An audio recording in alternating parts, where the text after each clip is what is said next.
Anyong mga kashibal, dahil gusto ko ng payong, bibili muna ako ng luxury car. Pero punta muna tayo dito sa After 3 Dessert Cafe, dito sa SM Santo Tomas. So, ayan yung space nila. Bukas na bukas siya. So, parang from the mall, pasok ka sa loob. So, may puno sa gitna na may ribbon. I don't know why. So, may mga cake sila, and bingsu, and egg tarts. Tapos yung mga drinks, and iced coffee, blended things. So, cake, coffee, and upuan. 3. Pag yan sa introvert ka or isa ka lang, soloist, dun ka sa gitna.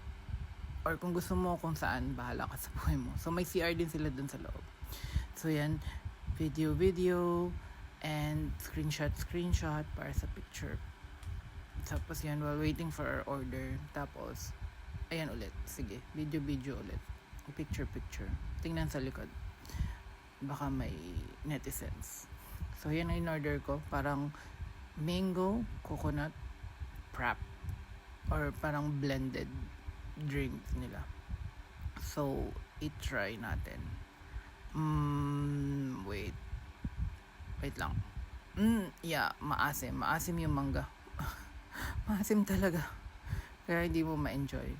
Kasi maasim. So, hindi na siya sweet drinks. Unless gusto mo ng tamarind shake.